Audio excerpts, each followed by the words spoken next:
विश्वास करो इस दिलावर पर, विश्वास करो. अरे कितीदा विश्वास करायचा, कितीदा विश्वास करायचा दिलावर तुझ्यावर. अरे तुझ्यावर विश्वास होता म्हणून तर हे काम तुला दिलं होतं ना.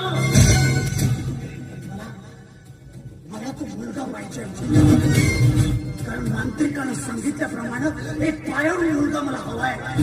त्या पायाळू मुलाला करकचून कापायचंय मला.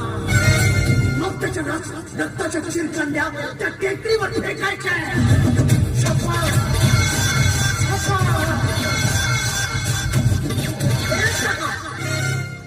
त्याच्या रक्ताच्या चिरकांड्या त्या टेकडीवर फेकल्या ना की मग त्या टेकडी मधलं सोनं माझ्या हातात लागेल. हा रावसाहेब पुजारी होईल आमच्या एक मी आमच्या